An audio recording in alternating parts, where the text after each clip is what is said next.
Honorable Russ also. Thank you very much, Honorable Speaker.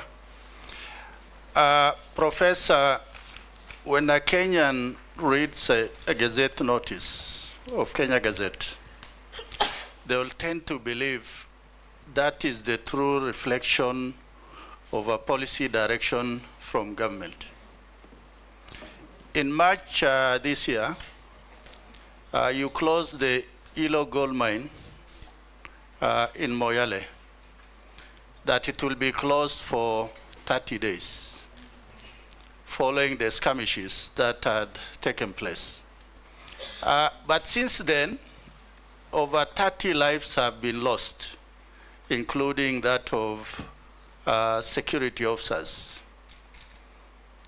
That particular area has turned out to be a black market for mineral entrepreneurs, and the citizenry have generally lost faith in government and also in the security agency. My question to you, if the House approves your nomination, what is it that you are likely to do to reaffirm the community's faith in that the government does what it says it will do, and also that the security of that area, because Dabel has the inhabitants community, that the security is restored. Secondly, Honorable Speaker, those of us who come from the border areas, we have very porous borders. There's influx of arms, contraband, drugs, and also illegal immigrants. But what we are experiencing also is so many roadblocks and checkpoints. Some actually are rent seekers as opposed to for purposes of security. Professor, if the House approves your nomination, what is it that you are likely to do to ensure there is security for Kenya, but also the communities that are traversing or traveling on those roads are not, to an extent, inhumanly disadvantaged? Thank you, Honorable Speaker. Thank you, Professor. Mr. Speaker, with regard to the question by the Honorable Shurie, it is true corruption is a big cancer in the National Police Service, in the public sector of our country, the 2 levels of government, and the 3 arms of government. In our assessment of national security threats that are existential in nature, I have said earlier we have identified 5 existential threats to our country's future. Terrorism and violent extremism is one of them. Banditry and other organized crimes is the second. The third one is the problem of narcotic drugs, psychotropic substances, and all that goes with that. The fourth one is climate change and how it is creating disruption of livelihoods and creating conflicts among communities. The fifth one is corruption. And therefore, going forward, if I'm reappointed, I am going to escalate programs, policies, and measures to eradicate corruption within the organs of the national security that are within the Ministry of Interior, but also propose for the rest of the country, the rest of the government and public sector, measures that can help us secure the country, because it's no longer an issue of the corruption by the police. It's an issue of corruption being able to actually threaten the country's future. And therefore, corruption is top 5 of our national security threat. Lastly, I've been asked about by the Honorable Dido Raso about Hilo. It is true. Hilo gold mine in Dabel, Moyale, we closed in March for 30 days, but we've extended those orders. We have identified that area as a disturbed area because we lost some people there who were fighting over mineral rights, mainly illegal miners who had come, even some of them from other countries. So we closed it on security considerations. We are in talks with the Ministry of Mining to see how an orderly resumption of mining activities can happen. I was there physically in June. I was planning to go back in July before this happened. In the interim, we have lost a few people because of illegal activities around there, even as we speak, on a very low scale though. We even lost 2 police officers in the last 2 weeks. So as soon as if I am approved, as soon as I'm in office, I will prioritize the Dabel issue to ensure orderly resumption of lawful mining activities to the benefit of the communities that are there. With regard to borders, the multi-agency roadblocks we have, especially the one in Archer's Post, the one in Mombasa, the Garsen Malindi Highway, all the multi-agency roadblocks are working well, including the Kanyonyo one, the one on Garissa Mwingi, Nairobi Highway. What the criminals have done, those who smuggle arms and aliens and drugs, they are using alternative routes. What am I going to do? The same multi-agency approach that we have used on the main highways. We will increase our surveillance and put multi-agency effort, not necessarily roadblocks, but patrol teams by our special forces on the alternative routes that drug traffickers, human traffickers, and other criminals are using to harm our country. I submit. Honorable Mule.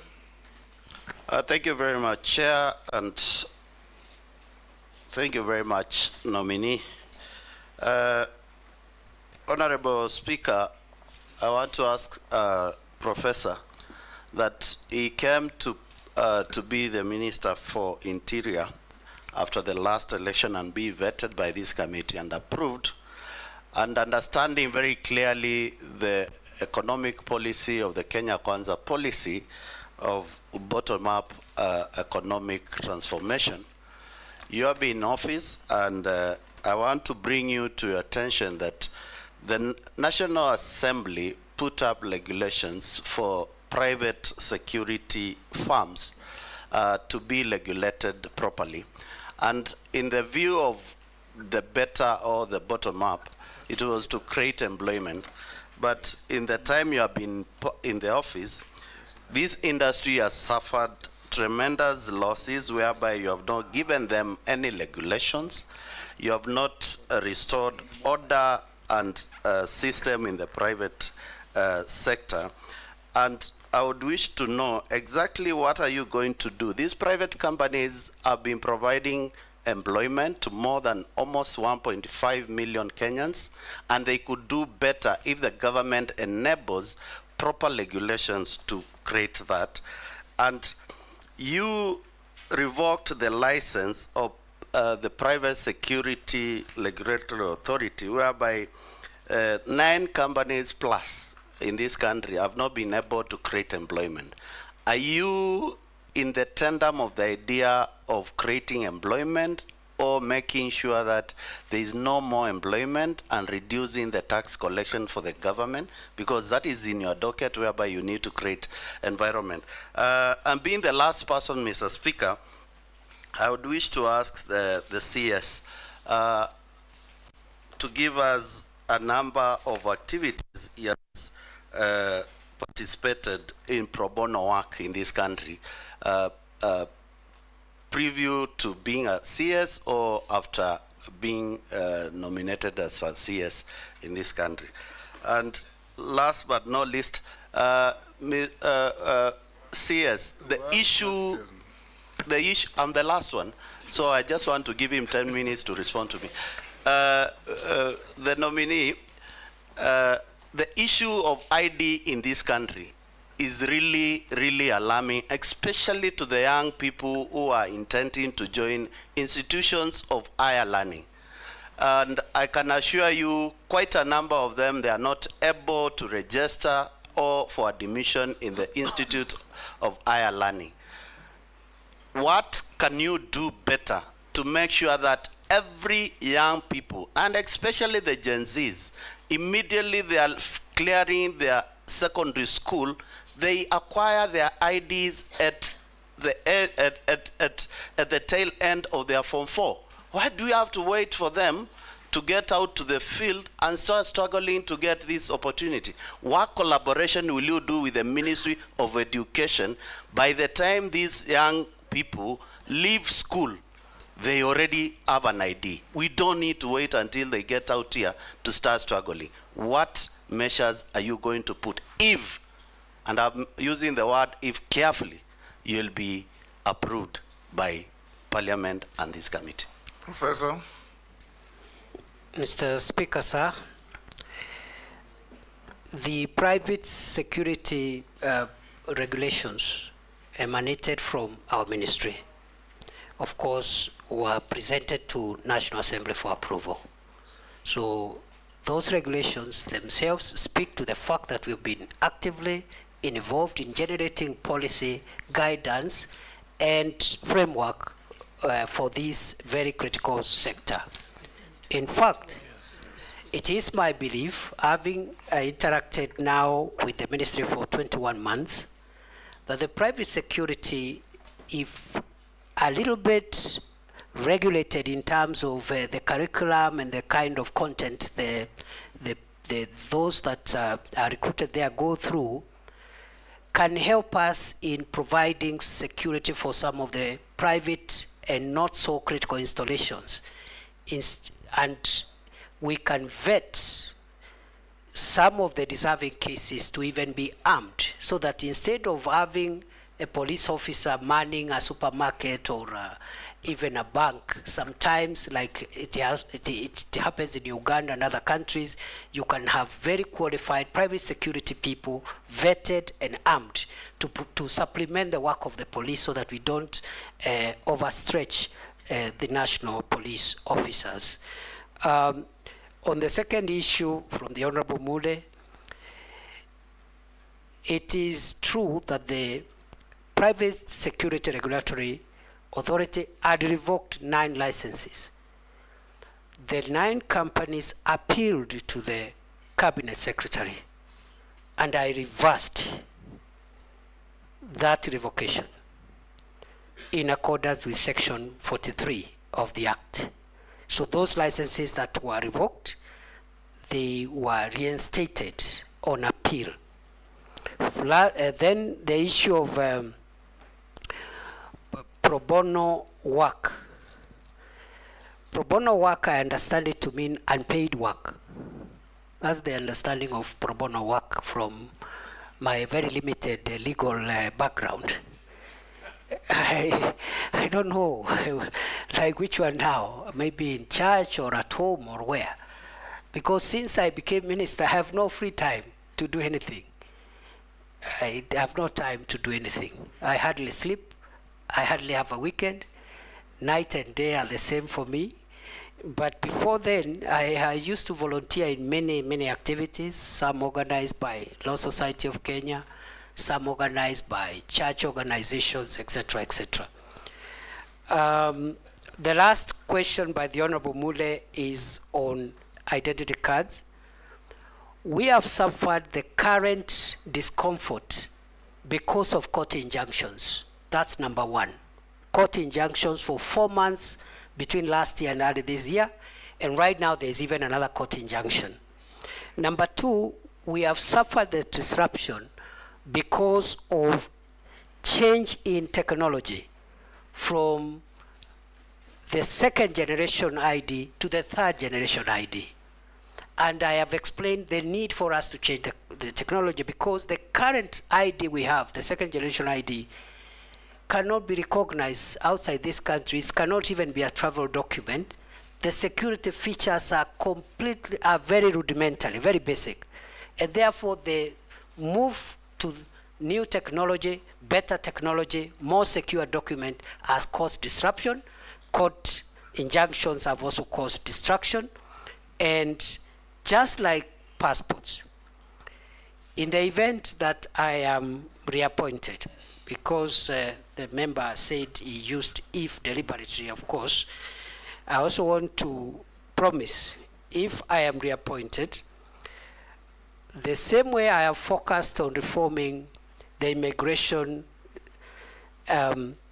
directorate and helping unclog the passport inefficiency problem, I will focus on IDs and also birth and other citizen documents to ensure that we get optimum results. In fact, for example, a death or birth certificate should be obtained the same day, within 12 hours on application.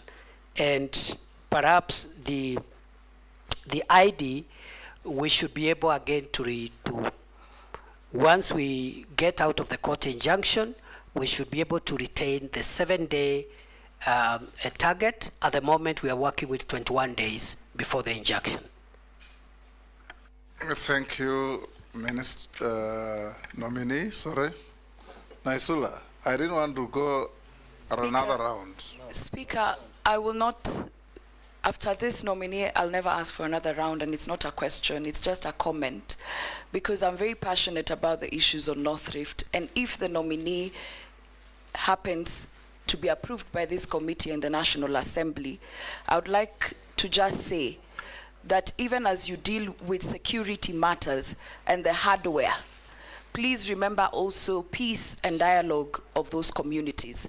Now that there seems to be some semblance of calm, this is the best opportunity to now engage those communities to deal with the stereotypes, and also for them to be able to remove the criminals among the communities. Please, in case this committee passes you, approves you, ensure that you have a budget that will help you to engage the communities so that we can deal this issue once and for all. For Shakahola and Kware and all the other issues, we want to see action and not just talk. Yes. Thank you, Honourable Speaker, for the supplementary one. In conclusion, CS nominee, your appointing authority has considered to the country that one of the failings that the President considered to was lack of communication. You have told us here of very good measures that you have taken in the State Department for immigration, especially in the processing of passports and all that. However, that information is never in the purview of the public, members of the public. And indeed, I have an incident, CS, where a Kenyan in the US called me very desperate that they could not get their passport despite having paid somebody about 20,000 shillings. For a passport was, I think the normal charges are about 4,000 or 3,000 something. And when I followed up the case, the person who was even paid this bribe was not an officer at the Immigration Department, and it took the intervention of the Director General of Immigration, Ms. Evelyn, to get the DCI to hunt for that person. Somebody extorting Kenyans' money from Eastlands, pretending to be working in Nyayo House. And therefore, the lack of communication aspect in your ministry is what I want you to address. Should you, or if you are approved, what are you going to do to ensure that there is proper communication to the public, so that the public are not taken advantage of by criminals out there in Eastlands and elsewhere who are extorting bribes from Kenyans on the pretext that they are working in Nyayo House? And just like Owen Bayer said, you once declared Nyayo House a crime scene. That crime scene now seems to have moved from Nyayo House to the periphery of Nyayo House and other areas. I would want to hear what specific measures you intend to take to make sure there is proper communication. Kenyans know how much they ought to pay and to who and so that they're not taken advantage of, because you are also aware that has been very rampant. Chairman, thank you. Chairman, I just wanted to ask the CS, this issue of the IDs. Professor, you say the IDs will expire after 10 years. Have you put into consideration the vast areas, people like in North Turkana, how far they travel to get IDs? Because IDs are not like passport, they're essential documents that people must have all the time. After, you know, it will be cumbersome for them to go to those centers to go and get IDs. And secondly, on this unrest, you have seen that, as you have said, the ID resigned. But are you aware, in your absence while you are away, we used to have Baba while you are away, but while you are away, that a new IG was appointed? He's still away, he can't answer that. No, but that, what is your take? That we were told away. 60 years, Mr. Speaker, I'm putting it in a better way. Yes. We were told when somebody reaches 60 years, he should leave the public service. Are you aware that a new IG has been nominated who's 64 years or 63 years, who has retired, who is being recycled? I don't know what extra thing is going to bring. And my last question is on illicit brews. The Interior Ministry has been accused by the Deputy President of sabotaging the war on illicit brews. Is the war on illicit brews only being waged in Mount Kenya? What aspects of this war are being undertaken in the Interior Ministry, and what is being done by the Office of the Deputy President? How much funds have been used in this war in the last 2 years when you were the Interior Ministry, before you were fired? Nominee, on the issue of the IG, I direct you not to answer the question, because I've received communication from the President nominating the nominee, who will be vetted by a committee of parliament, and those questions can be raised there. If you answer that here, you'll be prejudicing what is coming to parliament. Answer the other questions. Thank you. Mr. Speaker, Honorable Naisula was a comment, we've taken it on board. Honorable Kimani Ichung'wah's issue was about communication. When I assumed office in October 2022, I began a habit of every 3-4 months updating the country on the status of our homeland security. We've not had one in a while. I had planned one for June, which was postponed and thereafter disrupted. We will use our public accountability updates on security matters to communicate more on what we are doing. And the next, if I am approved by this House, the next public accountability address will feature more on the reforms we have made at Immigration Department, because I think there we've made a lot of success. People concentrate on the banditry thing, but I think also on the passport issue we made a lot of success. Where we still have problems is the IDs and other aspects of citizenship documents. With regard to the ID, the question by the Honorable Junaid Mohammed, the reason for the 10-year limit, there are two reasons. It's actually one reason. It's because of changes in technology. Unlike the ID we have, which has no security features, and therefore it can be timeless. But we'll find a way of making it convenient to the people of Kenya to renew after the 10 years, so that you don't create a crisis by people, and we can do that by even having a phased out renewal process to ensure that again we don't inconvenience masses of people. So the problem is technology and the security features in the third generation ID, which is going to be physical, that is the Maisha card. It is going to be also digital, the digital ID. You can have it digitally. So all those are options for the third generation ID, quite sophisticated in tandem with the current trends in security on identity documents. With regard to the issue raised on Bruce, I would be hesitant to respond to the comment associated with the Deputy President for obvious reasons. But I think, to the best of my knowledge, the Minister of Interior was not cited as frustrating the war. If there are specific officers in the ministry, I think that is something that needs to be looked into to make sure that all of us are reading from the same script.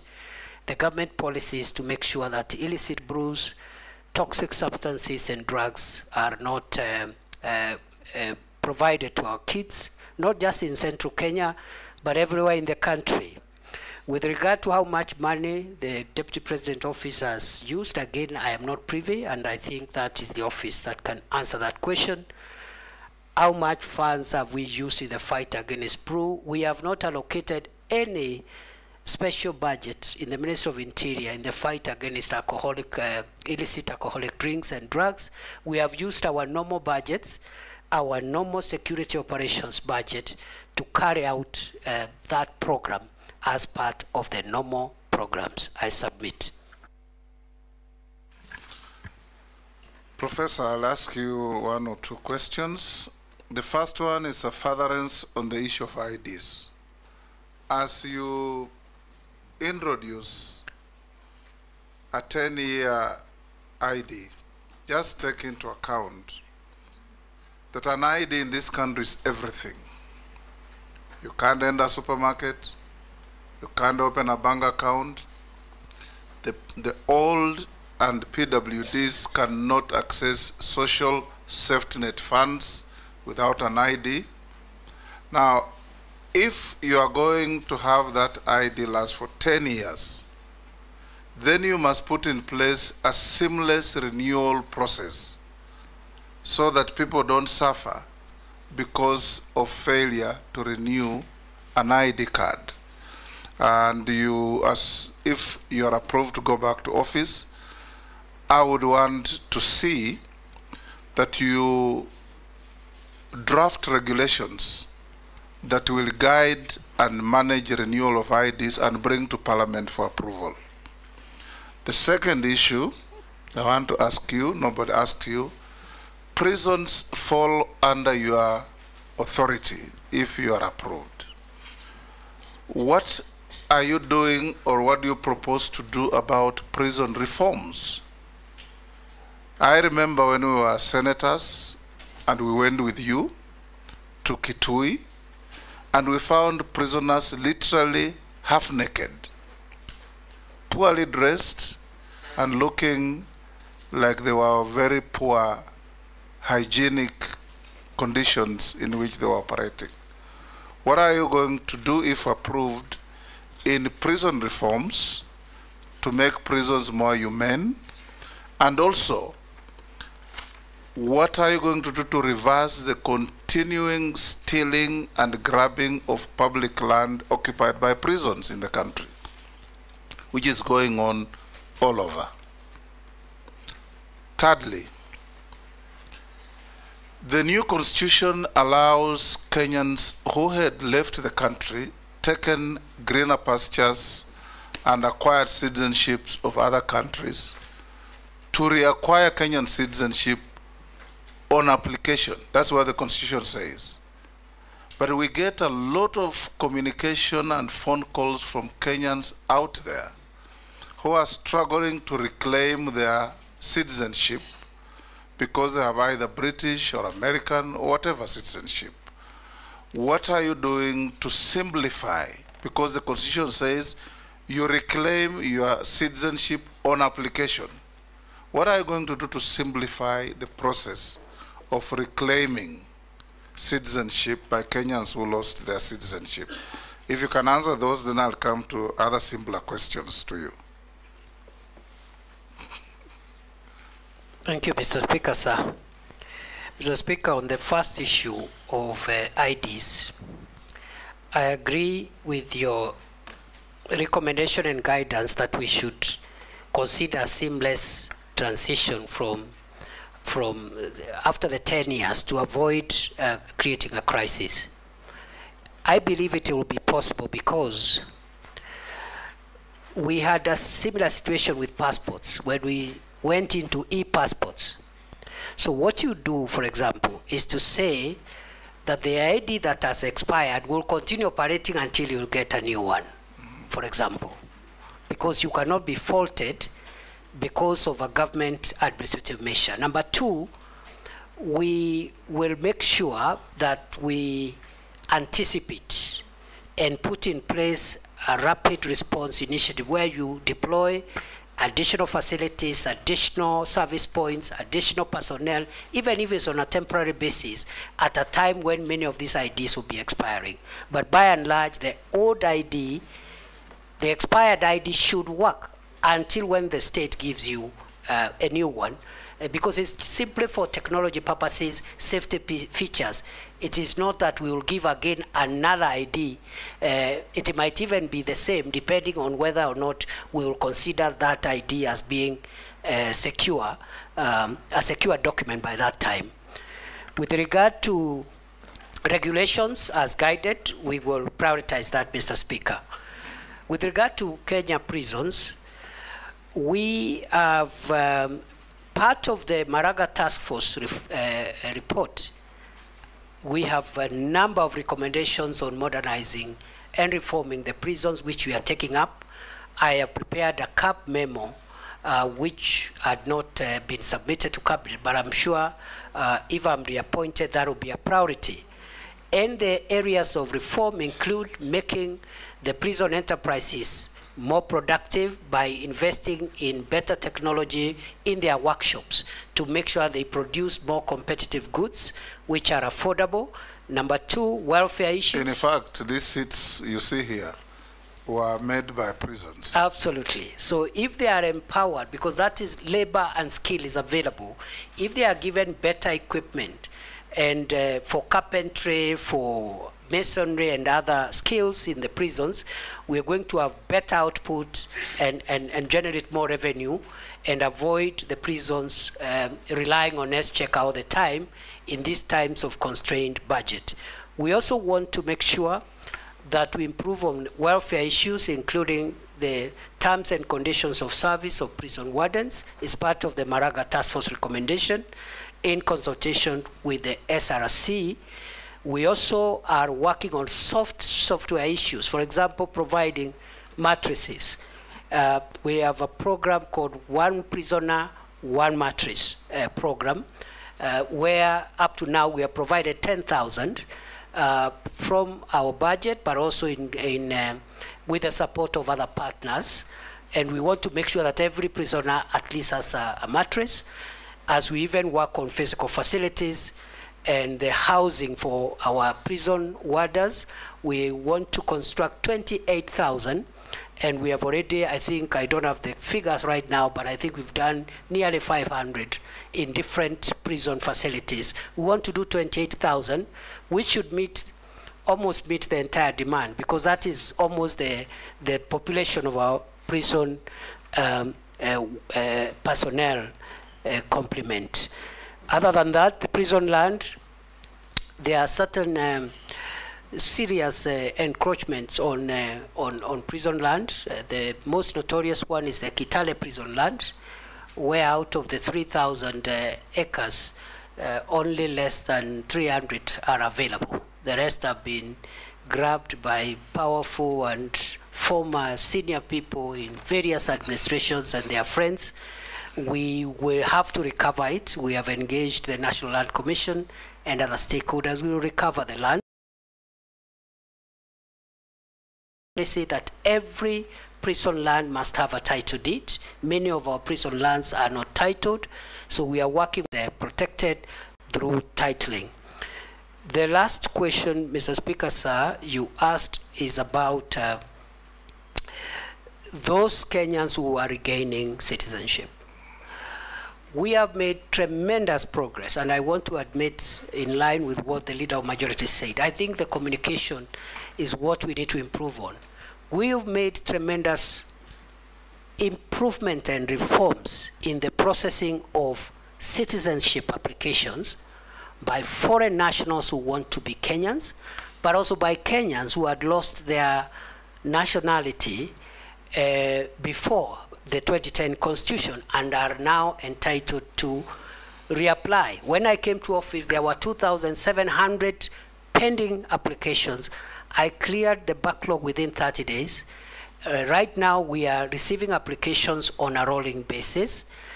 I had directed the Directorate to ensure that from the time of application to the time the minister signs off that application for regaining citizenship, it should not be more than 21 days. And I think that is work in progress. Lastly, how do we simplify? We will reduce the paperwork. There is a bit of paperwork in that Directorate, and we want to reduce it and go digital and make sure that we even bring the timelines from 21 days to 7 days to possibly 3 days on application. I thank you, Mr. Speaker. Lastly, nominee, do you hold any leadership position in any political party? No. Have you ever been adversely mentioned in any integrity-related reports? No. On investigations? Do you hold citizenship of any other country? No. What is your worth? 694 million. Made of? Made of I have 2 homes, one in Nairobi and one in Tharaka Nithi. Then I have landed buildings, about 235 million. My 2 homes are worth 190 million. And then I also have savings in SACCOs and banks. I also do legal practice, so I have a bit of revenue that I've generated through my law firm, and that is it.